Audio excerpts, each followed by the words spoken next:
The suitcase hit the dirt with a thud that echoed through the darkness, followed by the sound of a door slamming so hard the windows rattled in their frames. Josephine Owens stood barefoot in the cold October night of 1882, staring at the wooden door that had just shut her out of the only home she had known for 3 years. The lamp inside extinguished with deliberate finality, leaving her alone under a sky scattered with indifferent stars. Her hands trembled as she knelt to gather the few belongings her husband had thrown out with her. A worn dress, a brush with half its bristles missing, a faded photograph of her mother.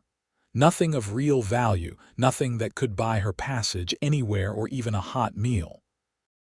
Her feet ached from the sudden contact with the October ground, still warm from the Arizona sun, but cooling rapidly as the night deepened. Douglas, Arizona had been her home for those 3 years, but now it felt as foreign as the day she had arrived as a mail-order bride to Martin Caldwell. She had tried. God knew she had tried. She had cooked and cleaned and smiled and done everything a wife was supposed to do, but it had never been enough. Martin wanted children, an heir to his modest ranch, and when month after month passed with no signs of pregnancy, his frustration had grown into rage. Tonight, when she had burned the roast because she had been feeling ill, something inside him had snapped. He had grabbed her by the arm, dragged her to the door, and told her she was worthless, that he would find a real woman who could give him what he deserved. Josephine clutched her suitcase and began walking. She had no destination, only the desperate need to move away from that house, from that man, from the humiliation that burned in her chest hotter than any Arizona sun. The town was small, and at this hour every respectable establishment was closed. The saloon glowed in the distance with raucous laughter and piano music, but she knew better than to seek refuge there. A woman alone in a saloon at night was asking for trouble she could not afford. Her feet carried her past the general store, past the church with its white steeple pointing accusingly at heaven, past the row of houses where decent people slept in their beds beside loving spouses. She kept walking until the buildings thinned and finally disappeared, replaced by open land dotted with mesquite and creosote bushes. The moon hung low and fat, casting enough light to see by but not enough to chase away the shadows that seemed to reach for her with gnarled fingers. She did not know how long she walked. Her feet were bleeding now, leaving dark spots on the pale dirt. Her legs ached, and exhaustion pulled at her like hands trying to drag her down into the earth. Finally, when she could walk no further, she found a cluster of rocks and sank down behind them, pulling her knees to her chest and wrapping her arms around herself for warmth. She did not cry. She had learned long ago that tears solved nothing, and she would not waste her strength on them now. The night grew colder. Josephine dozed fitfully, jerking awake at every sound, every rustle of wind through the brush. She thought of her mother, dead these 5 years, and wondered what advice she would have given. Her mother had been strong, had raised Josephine alone after her father died in a mining accident. She had taught her daughter to read and write, to think for herself, to never accept less than she deserved. But then the money had run out, and Josephine had been desperate, and the advertisement for a bride in Arizona had seemed like Providence. What a fool she had been. Dawn broke slowly, painting the sky in shades of pink and gold that would have been beautiful if Josephine had the heart to appreciate them. She was cold and stiff, her body protesting as she tried to stand. Her feet were crusted with dried blood and dirt, and her dress was covered in dust. She must have looked like something that had crawled out of the desert to die. She heard the horse before she saw it, the steady clip-clop of hooves on hard, packed earth. Josephine's first instinct was to hide, to crouch back down behind the rocks and wait for the rider to pass, but her body would not cooperate. She remained standing, swaying slightly, as the horse and rider came into view. He was tall in the saddle, wearing a dusty brown hat pulled low against the rising sun. His horse was a sturdy bay mare that looked like it could run all day without complaint. As he drew closer, Josephine could make out more details. He was young, perhaps in his late 20s, with a strong jaw shadowed with a few days' worth of stubble. His eyes, when they found her, were a startling shade of blue-green, like the shallow waters of a mountain stream. The rider pulled his horse to a stop a few feet away, his expression shifting from surprise to concern as he took in her appearance.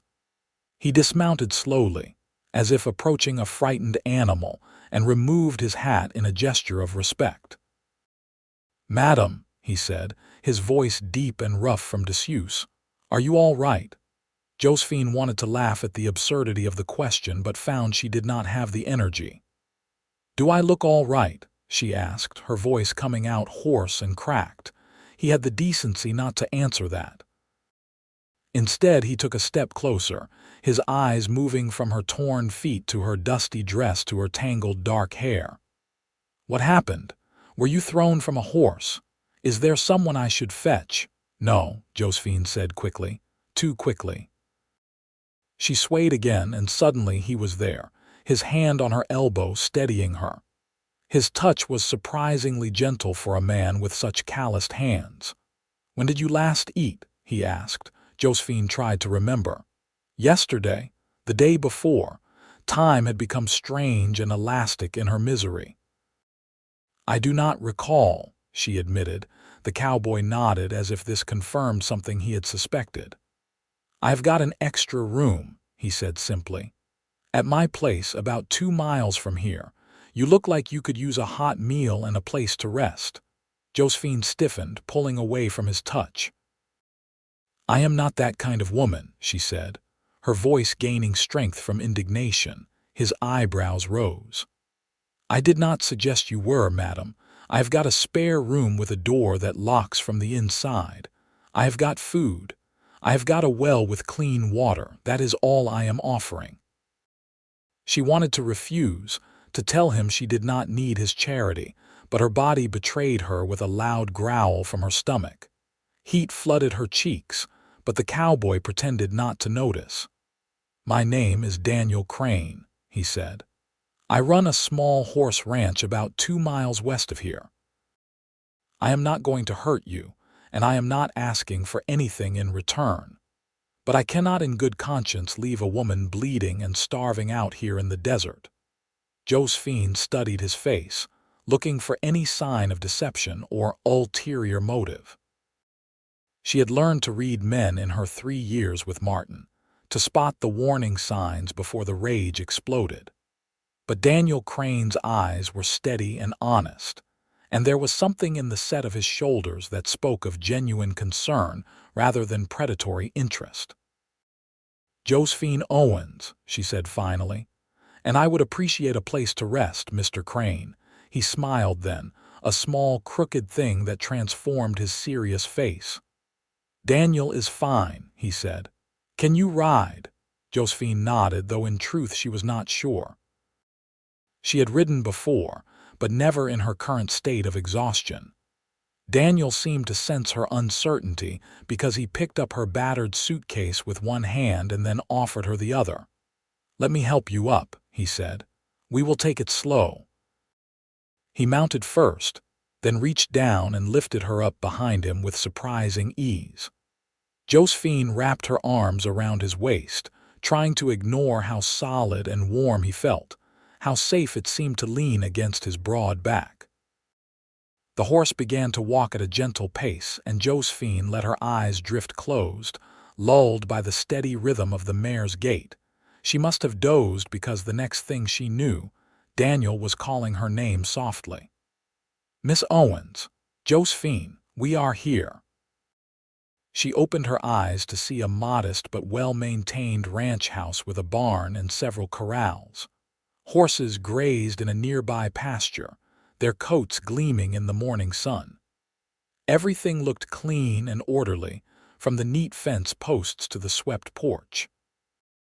This was a place that was cared for, loved even. Daniel dismounted and helped her down, supporting her weight when her legs threatened to buckle. He half-carried her up the porch steps and through the front door, leading her to a small bedroom off the main living area. The room was simple, containing a narrow bed with a patchwork quilt, a dresser with a chipped mirror, and a straight-back chair. But it was clean, and the bed looked soft, and Josephine thought it might be the most beautiful room she had ever seen. "I will heat some water for you to wash," Daniel said, setting her suitcase on the chair. "And I will make breakfast. Take your time. The door locks, like I said." He pointed to the simple metal latch on the inside of the door. "Thank you," Josephine whispered, her throat tight with unexpected emotion. Daniel nodded and left, closing the door quietly behind him. Josephine stood in the middle of the room for a long moment, unable to quite believe what had happened. Then she walked to the bed and sat down, running her hands over the quilt. It was handmade, the stitches neat and even. A woman's work, she thought, and wondered briefly if Daniel had a wife. But no, he had mentioned a spare room, and surely a wife would have been the one to offer shelter. A knock at the door made her jump. "Water is outside the door," Daniel called, "along with some salve for your feet." Josephine waited until she heard his footsteps retreat, then opened the door to find a basin of warm water, clean towels, and a small tin of what smelled like lavender salve. She carried everything inside, locked the door, and began the painful process of cleaning her wounded feet. The water stung, but she gritted her teeth and worked methodically, removing the dirt and dried blood until she could see the extent of the damage. The soles of her feet were torn and blistered, but nothing looked infected. She applied the salve liberally, then wrapped her feet in the towels Daniel had provided. Only then did she allow herself to lie back on the bed, just for a moment, just to rest her eyes. She woke to the smell of bacon frying and bread baking. The sun was higher now, streaming through the small window in golden shafts. Josephine sat up slowly, disoriented, and realized she had slept for several hours. Her feet still hurt, but the rest had done her good. She felt more human, more capable of facing whatever came next. She found her brush in her suitcase and worked through the tangles in her hair, then splashed water on her face and straightened her dress as best she could. When she finally emerged from the room, she found Daniel at the stove, flipping bacon with practiced ease. The kitchen was as neat as the rest of the house, with copper pots hanging from hooks and herbs drying in bunches near the window. "Sit," Daniel said without turning around. "Food is almost ready." Josephine lowered herself carefully into one of the chairs at the wooden table. She watched as Daniel plated bacon, eggs, and thick slices of fresh bread, then set the plate in front of her along with a cup of steaming coffee. He made himself a plate and sat across from her, but did not start eating until she had taken her first bite. The food was simple but good, and Josephine had to force herself to eat slowly, to not shovel it in like a starving animal. Daniel ate in silence, not pressing her with questions, and she was grateful for that. When they had both finished, he poured more coffee and finally spoke. "I am not going to pry," he said quietly, "but I need to know if someone is going to come looking for you, if there is going to be trouble." Josephine wrapped her hands around her coffee cup, absorbing its warmth. "My husband threw me out last night," she said, the words coming out flat and emotionless. "He said I was worthless because I could not give him children. I doubt he will come looking for me." Daniel's jaw tightened and something dangerous flashed in his eyes. "What is his name?" Martin Caldwell. "He has a small ranch on the east side of Douglas." "I know the place," Daniel said, his voice carefully neutral. "I have had dealings with Caldwell. He has a reputation for being difficult." "That is a kind way of putting it," Josephine said bitterly. Daniel was quiet for a moment, turning his coffee cup in his hands. "You are welcome to stay here as long as you need," he finally said. "I meant what I said about the room. I do not expect anything from you, and I will not bother you. I just thought you should know you have options." "Why?" Josephine asked, meeting his eyes. "Why would you help a stranger?" Daniel looked down at his coffee. "My mother was thrown out by my father when I was a boy," he said quietly. "We had nothing, nowhere to go. A family in Texas took us in, gave us a room in their barn.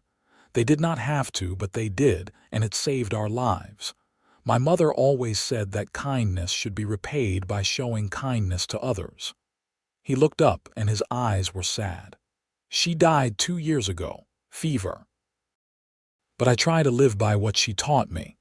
Josephine felt tears prick at her eyes, but she blinked them back. "I am sorry about your mother," she said, "and I am grateful for your kindness, but I cannot stay here indefinitely. It would not be proper and people would talk." "Let them talk," Daniel said with a shrug. "But I understand your concern. Tell you what, I could use some help around here. The place is too much for one person, and I have been thinking about hiring someone to help with the cooking and cleaning. I can pay you a small wage, and you can save up until you have enough to go wherever you want to go. That way it is a business arrangement, not charity." Josephine considered this. It was a solution, at least temporarily, and it would give her time to figure out what to do next, where to go. She had no family left, no friends in Douglas who would take her in, not when it meant going against Martin Caldwell. This might be her only option. "All right," she said, "but I want to be clear. This is a business arrangement. I will work for my keep and wages, nothing more." "Understood," Daniel said, extending his hand across the table. "Do we have a deal?" Josephine shook his hand, noting the calluses and the strength in his grip. "We have a deal." The next few days fell into a rhythm that Josephine found oddly comforting. She woke early before Daniel and started breakfast. He would come in from checking on the horses, eat quickly, and then head out to work. Josephine spent her days cleaning the house, which honestly did not need much work, mending clothes and preparing meals. Her feet healed slowly, but Daniel had given her a pair of boots that had belonged to his mother, and they fit well enough with extra socks.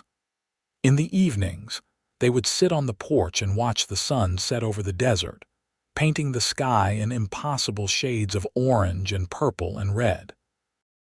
Sometimes they talked. Sometimes they sat in comfortable silence. Josephine learned that Daniel was 28 years old, that he had built this ranch from nothing over the past 5 years, that he loved horses with a passion that was almost religious. He learned that she was 24, that she had come to Arizona from Missouri, that she could read and write and had once dreamed of being a teacher. "Why did you not become one?"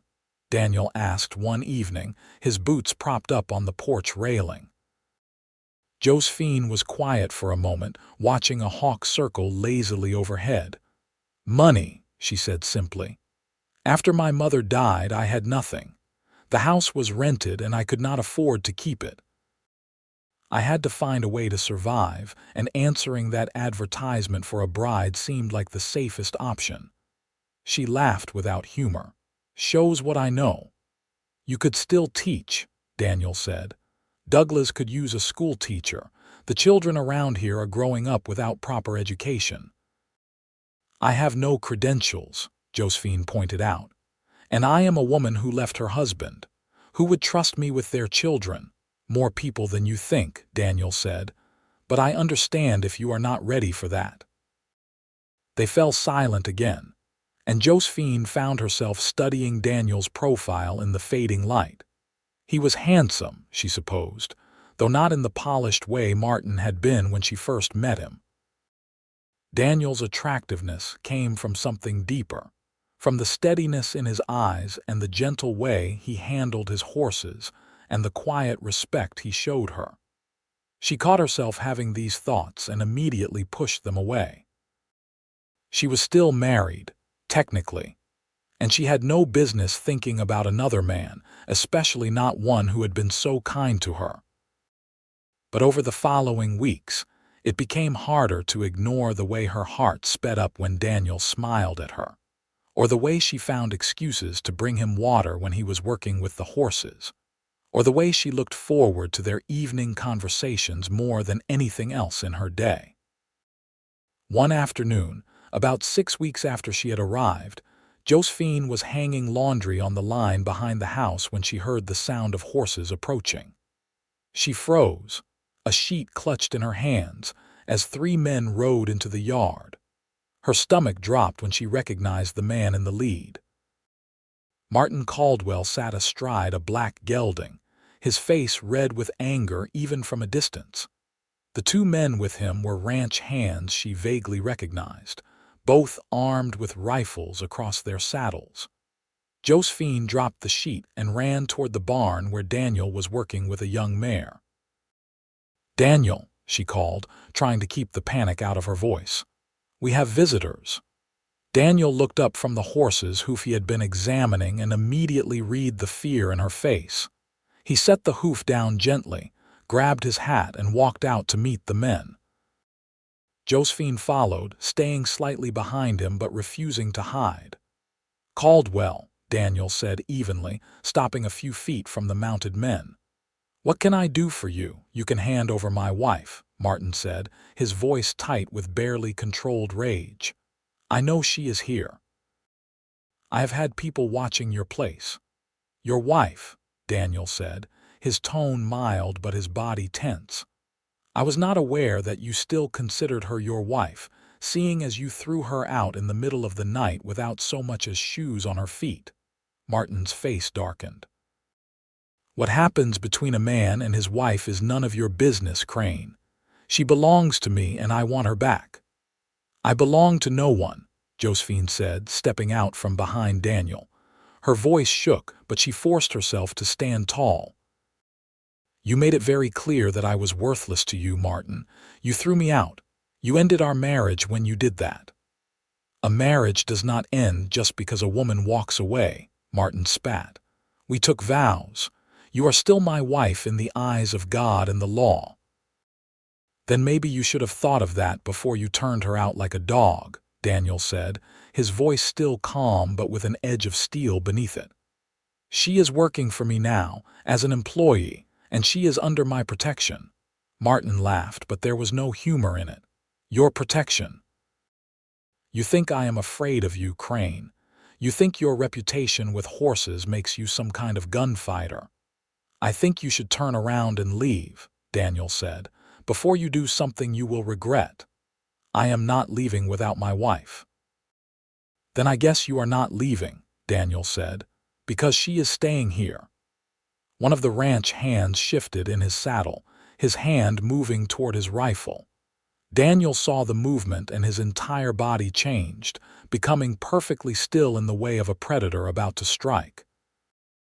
Josephine had seen men fight before, had seen the signs of imminent violence, but she had never seen someone radiate danger the way Daniel did in that moment. "I would think carefully about what you do next," Daniel said quietly, his eyes on the ranch hand. "I am a patient man, but I will not stand by and let you threaten a woman." "This is not over," Martin said, jerking his horse's head around viciously. "You hear me, Josephine? This is not over. You are still my wife, and I will be back with the sheriff. We will see what he has to say about you living here with another man." He kicked his horse into a gallop, and the 2 ranch hands followed. Josephine watched them go, her whole body trembling now that the immediate danger had passed. She felt Daniel's hand on her shoulder, warm and steadying. "Are you all right?" he asked. Josephine nodded, not trusting her voice. She was not all right, she was terrified. Martin had been angry, angrier than she had ever seen him, and she knew he meant what he said. He would make trouble for her, for Daniel. She could not let that happen. "I should leave," she said, pulling away from Daniel's touch. "I should go before he comes back with the law. I am putting you in danger." You are not going anywhere, Daniel said firmly, and you are not putting me in danger. I can handle Caldwell. You do not understand, Josephine said, tears finally spilling over. He is right. I am still his wife legally. The law will side with him. They will make me go back, and if you try to stop them, they will arrest you. I cannot let you throw your life away for me. Daniel took her by the shoulders, forcing her to look at him. Listen to me, he said, his blue-green eyes intense. I am not going to let him take you. We will figure something out. There has to be a way to end your marriage legally. Divorce, Josephine said bitterly. On what grounds? In the eyes of the law, I abandoned him. He did not beat me, at least not in any way that leaves marks. He did not commit adultery as far as I know. I have no grounds for divorce, and even if I did, it would take months, maybe years. And it would cost money I do not have. Daniel was quiet for a long moment, his hands still on her shoulders. Josephine could feel the warmth of his palms through the thin fabric of her dress, could see the wheels turning behind his eyes as he worked through the problem. Finally, he spoke, and his words were so unexpected that she was not sure she had heard him correctly. Marry me, he said. Josephine blinked. What? Marry me, Daniel repeated. If Caldwell comes back with the sheriff, we will tell them you are my wife. That you and Caldwell were never legally married, that there was some problem with the paperwork. By the time they sort through all the records, we will actually be married, and there will be nothing Caldwell can do about it. That is insane, Josephine said, but her heart was pounding. That would never work. Why not? Daniel asked. Records get lost or misfiled all the time out here. Things are not as organized as they are back east. If we both swear that you were never legally married to Caldwell, just living with him, then the burden of proof is on him. And while he is trying to prove it, we get actually married. Then it does not matter what he proves because you will be my wife. Josephine pulled away from him, pacing across the yard. You cannot want to marry me, she said. You barely know me, and I am nothing but trouble. Martin is right about one thing. I am worthless. I cannot even give a man children. That is not true, Daniel said fiercely. You are not worthless. You are strong and brave and kind. And as for children, I do not care about that. I never have. I would rather have a wife I respect and care for than a house full of children with someone I cannot stand to look at. Respect and care for, Josephine repeated, turning to face him. Is that what you feel for me? Daniel took a step toward her, then another. When he spoke, his voice was low and rough with emotion. I feel more than that, he admitted. I have felt it almost from the beginning, but I did not think I had the right to say anything. You had just left your husband. You needed safety and space, not another man making demands on you. But the truth is, Josephine, I am in love with you. I love the way you hum while you cook. I love the way you talk to the horses like they are people.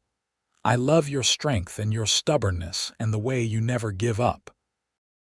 I want to marry you, not just to protect you from Caldwell, but because I cannot imagine my life without you in it anymore. Josephine felt like all the air had been sucked from her lungs. She stared at Daniel, at this good, honest man who was offering her everything she had never known she wanted. You love me, she whispered. Yes, Daniel said simply. I love you, and I think maybe you might love me too, or at least you could, given time. Josephine thought about the past few weeks, about the way she felt when she saw Daniel in the mornings, about the contentment she found in their evening conversations, about the way her heart had nearly stopped when she thought Martin's ranch hands might hurt him. She thought about how safe she felt here, how this ranch had become more of a home than anywhere else she had ever lived. I do love you, she said, the words coming out in a rush. I have been trying not to because it seemed wrong, seemed too soon, but I do. I love you, Daniel Crane. The smile that broke across Daniel's face was like the sun coming up. He closed the distance between them in 2 long strides and cupped her face in his hands, his thumbs brushing away the tears on her cheeks. "Then marry me," he said. "For real. Not just to fool Caldwell, but because we want to build a life together." "Yes," Josephine said, laughing through her tears. "Yes, I will marry you." Daniel leaned down and kissed her, gentle at first, then deeper as she responded. It was nothing like the cold, perfunctory kisses Martin had given her. This kiss was full of promise and passion, and a tenderness that made her heart ache. When they finally broke apart, both of them were breathless. "We should do it soon," Daniel said, resting his forehead against hers. "Before Caldwell comes back. Tomorrow," Josephine suggested. "Is that too soon?" "Tomorrow is perfect," Daniel agreed. They rode into Douglas the next morning, Daniel on his bay mare and Josephine on a gentle buckskin gelding. Josephine wore the best dress she owned, a simple blue cotton that Daniel said matched her eyes. They went straight to the small church where Reverend Thomas presided over births, deaths, and everything in between. The Reverend was an older man with kind eyes and a shock of white hair. He listened to their request with growing surprise, his gaze moving from Daniel to Josephine and back again. "This is rather sudden," he said carefully. "Are you certain about this?"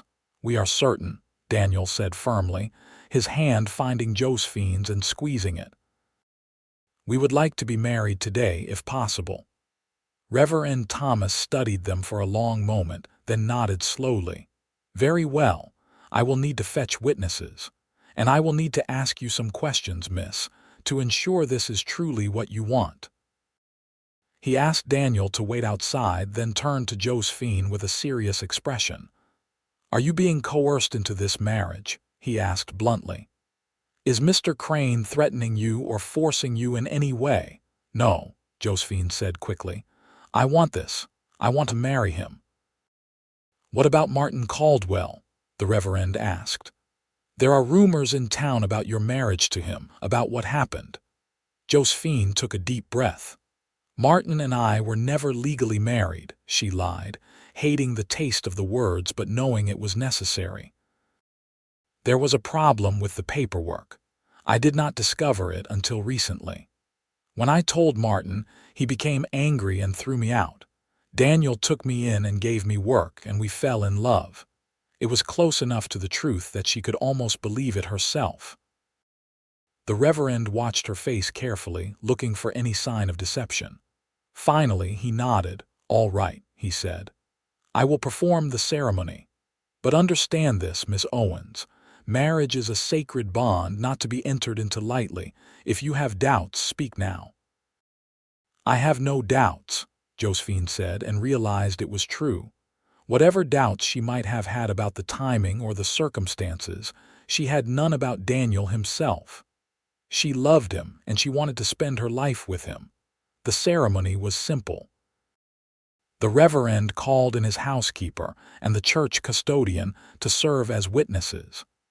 Daniel and Josephine stood before the altar, holding hands and speaking their vows in clear, steady voices. When the Reverend pronounced them husband and wife, Daniel kissed her with such joy that the 2 witnesses burst into applause. They signed the marriage certificate, and the Reverend filed it away in the church records. As they were leaving, the Reverend pulled Daniel aside. Josephine could not hear what was said, but she saw Daniel nod seriously, saw him shake the Reverend's hand with gratitude. "What was that about?" Josephine asked as they mounted their horses. "He said that Martin Caldwell came by last week asking questions," Daniel said. "The Reverend told him he had no record of a marriage between you and Martin. Apparently there really was some confusion with the paperwork. So the lie we told is actually closer to the truth than we thought." Josephine felt a weight lift from her chest. "So we were never really married." "Apparently not in the eyes of the church," Daniel said. "Which means you are free and clear, Mrs. Crane." "Mrs. Crane." Josephine tested the name in her mind and found she liked it. She liked it very much. They rode back to the ranch in high spirits, laughing and talking about the future. When they arrived, Daniel insisted on carrying her over the threshold, which made her laugh until her sides hurt. He set her down in the middle of the living room, his hands on her waist, his eyes dark with emotion.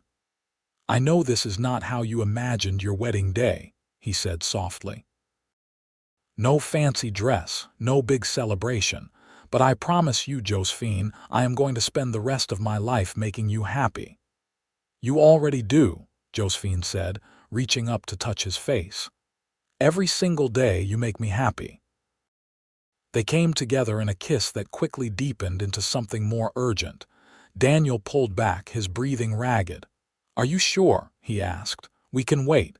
I do not want you to feel pressured." "I am sure," Josephine said, taking his hand and leading him toward his bedroom. "I want this. I want you." They made love slowly, tenderly, Daniel taking his time to show Josephine what it meant to be with a man who truly cared for her. It was nothing like the cold, mechanical encounters she had endured with Martin. This was passion and connection, and a joining of two souls who had found each other against all odds. Afterward, they lay tangled together in Daniel's bed, Josephine's head on his chest, listening to the steady beat of his heart. "I love you," she whispered. "I love you too," Daniel said, pressing a kiss to her hair. "My wife." The next few days passed in a blissful haze. They worked together during the day, Daniel teaching Josephine more about the horses, Josephine continuing to cook and keep house. But now there was an ease between them, an intimacy that came from being truly joined. They laughed more, touched more, stole kisses in the barn and on the porch and anywhere they happened to be, but the peace could not last. A week after their wedding, Martin Caldwell returned, this time with the sheriff in tow. Josephine and Daniel were working with a new foal when they heard the horses approaching. Daniel squeezed her hand once, a silent message of support, then walked out to meet them. Sheriff Bennett was a weathered man in his 50s with a no-nonsense attitude and a reputation for fairness. He dismounted slowly, his eyes taking in the scene. "Crane," he said with a nod. "Caldwell here says you are harboring his wife." "His wife," Daniel said, feigning confusion. "Sheriff, I think there has been some mistake. This is my wife, Josephine Crane. We were married last week by Reverend Thomas. You can check the church records if you do not believe me." The sheriff's eyes moved to Josephine, who stood beside Daniel with her chin raised. "Is this true, madam?" he asked. "It is," Josephine said clearly. "I am married to Daniel Crane. I was never legally married to Mr. Caldwell. There was a problem with the paperwork, something the Reverend can confirm." Martin exploded off his horse, his face purple with rage. "She is lying. We were married 3 years ago, right here in Douglas. She is my wife and she ran away and this man is hiding her." "Do you have proof of this marriage?" the sheriff asked calmly. Martin fumbled in his pocket and pulled out a folded piece of paper. "Right here, our marriage certificate." The sheriff took the paper and examined it carefully. His expression grew puzzled. "This is not signed by Reverend Thomas," he said. "Who performed the ceremony?" "Some traveling preacher," Martin said dismissively. "Thomas was out of town that week, but it was legal. We had witnesses." "Who were the witnesses?" the sheriff asked. Martin hesitated. "2 of my ranch hands, but they have moved on. I do not know where they are now." The sheriff looked at the paper again, then handed it back to Martin. "This document is not filed with the county," he said. "And without the minister who performed the ceremony or the witnesses, I cannot verify its authenticity. Meanwhile, Mr. and Mrs. Crane have a marriage certificate signed by Reverend Thomas and filed with both the church and the county. As far as the law is concerned, they are legally married." "This is ridiculous," Martin shouted. She lived with me for 3 years. Everyone in town knows she was my wife. Living with someone does not make them your wife, the sheriff said. Not legally. If you have other proof, you are welcome to bring it to the courthouse. But right now, there is nothing I can do. He turned to Daniel and Josephine. Sorry for the trouble, folks. No trouble, Sheriff, Daniel said evenly. We understand you are just doing your job. The sheriff tipped his hat and remounted his horse. Martin stood in the yard, shaking with rage, his hands clenched into fists. You think you have won, he said to Josephine, his voice low and venomous. But you have not. I will make your life hell. I will tell everyone in town what kind of woman you are.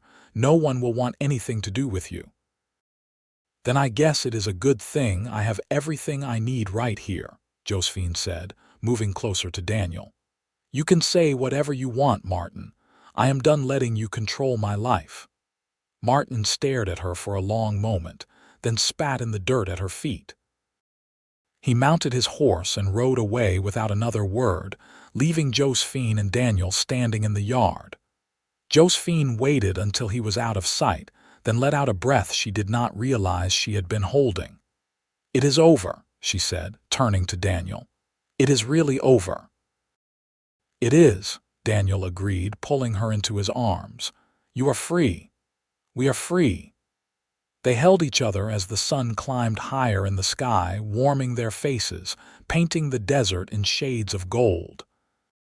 Josephine felt something loosen in her chest, some tightness she had been carrying for so long she had forgotten it was there. She was free. She was loved. She was home. True to his word, Martin tried to spread rumors about Josephine in town, but he found few willing to listen. The Reverend confirmed that there was no record of a marriage between Josephine and Martin, and that confusion with the paperwork was not uncommon in the early days of Douglas. Some people whispered, but most people did not care. Daniel was well respected in the community, and Josephine was obviously happy. That was enough for most folks. As the months passed, Josephine settled fully into her new life. She grew to love the ranch as much as Daniel did, spending hours working with the horses, learning their personalities and quirks. She discovered she had a gift for training, a patience and intuition that Daniel praised often. Together, they built a reputation for producing the best trained horses in southern Arizona. In the spring of 1883, Josephine woke one morning feeling nauseated. She dismissed it at first, thinking she had eaten something that disagreed with her. But when the nausea persisted for several days, always worst in the morning, a suspicion began to form. She waited another week, almost afraid to hope, before finally sharing her thoughts with Daniel. They were sitting on the porch, watching the sunset as had become their habit. Josephine took Daniel's hand, pressing it against her still flat stomach. I think I might be pregnant, she said quietly. Daniel went very still.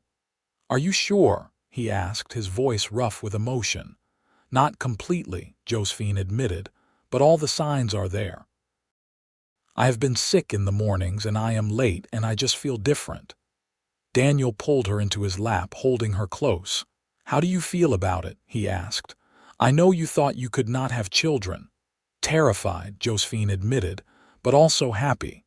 So happy, Daniel. I thought Martin was right, that there was something wrong with me. But maybe it was just that I could not have children with him.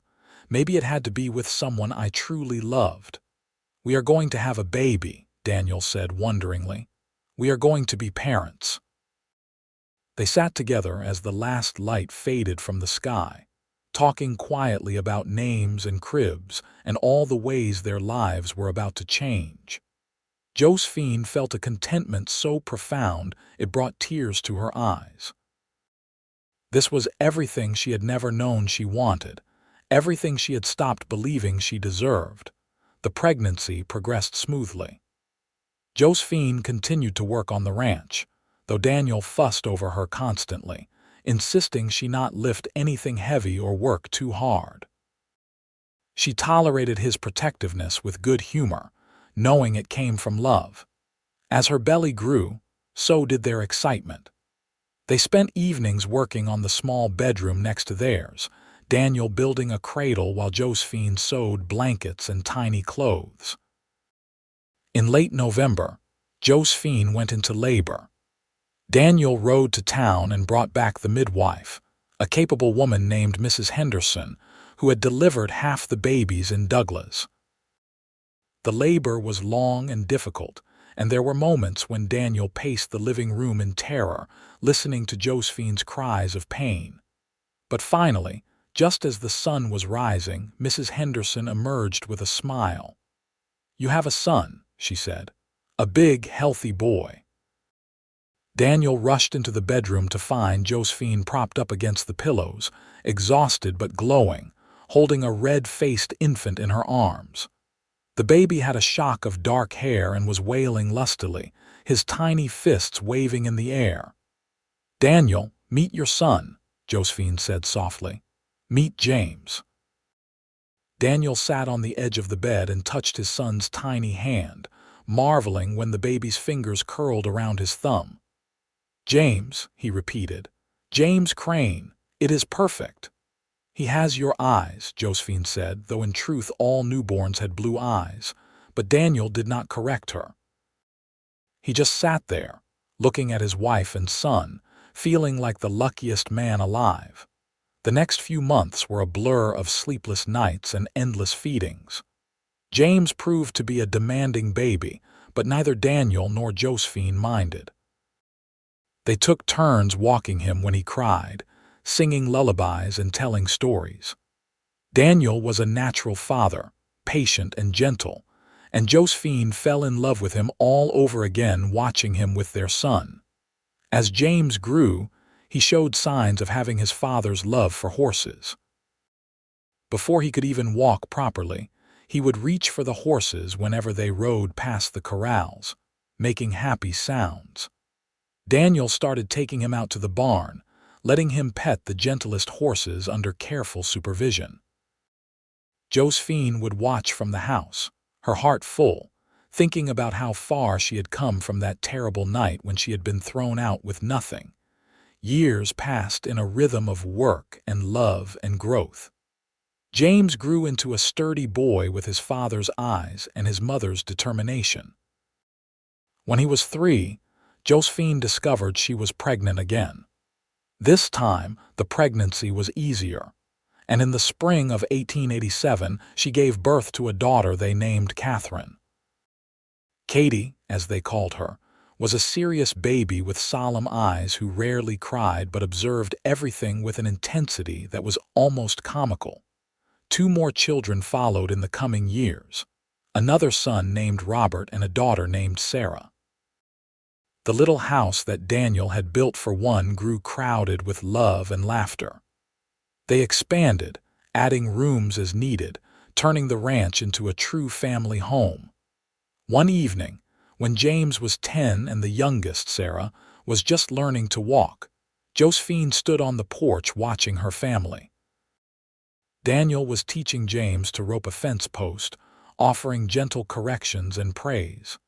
Katie was reading a book under a tree, lost in her own world.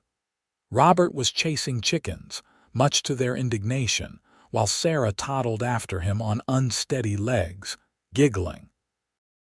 Josephine felt arms slip around her waist and leaned back against Daniel, who had finished the lesson and come to stand with her.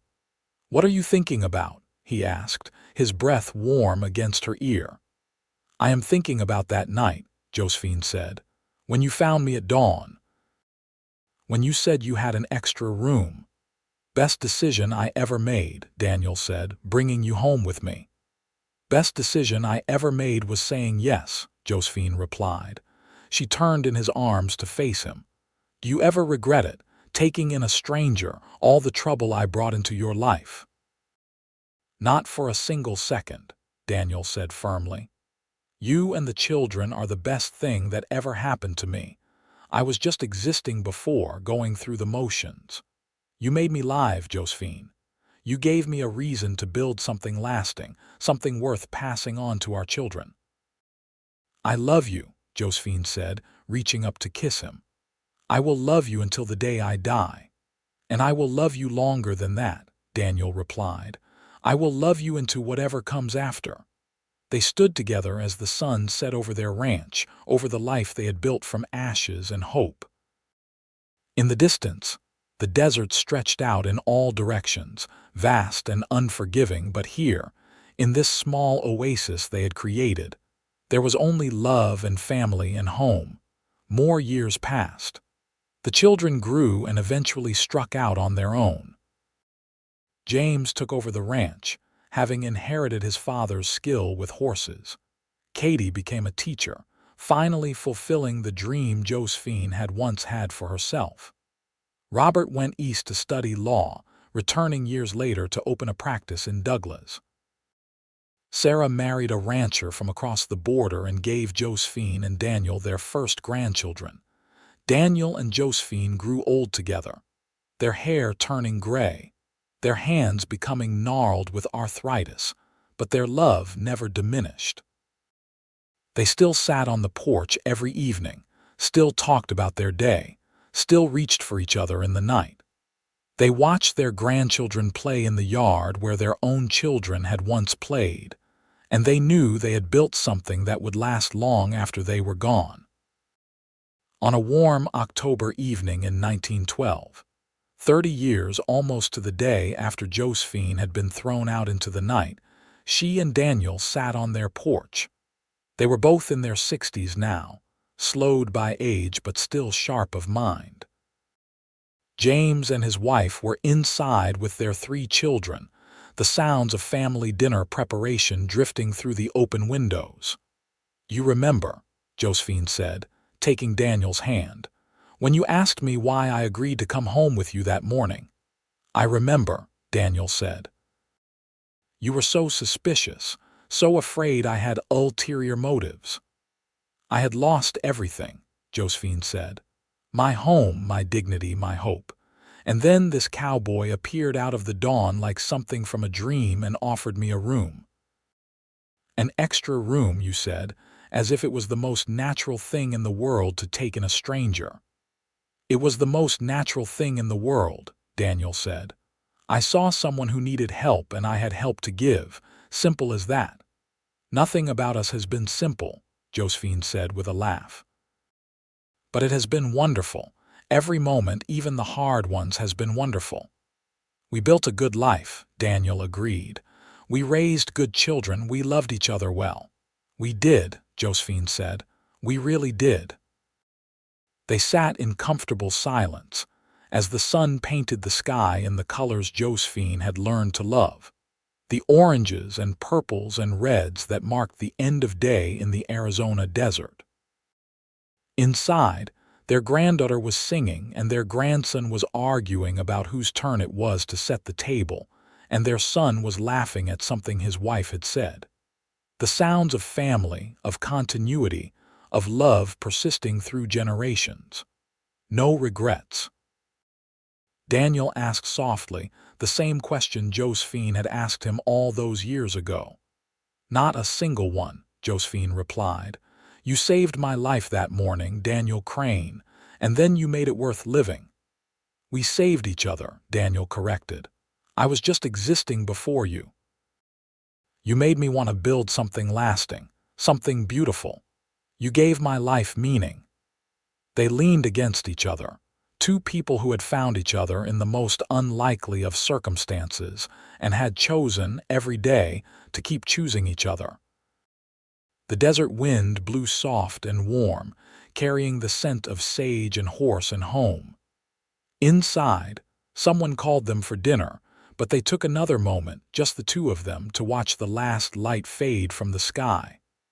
"Come on," Josephine finally said, standing and pulling Daniel up with her. "Our family is waiting." "Our family," Daniel repeated, smiling.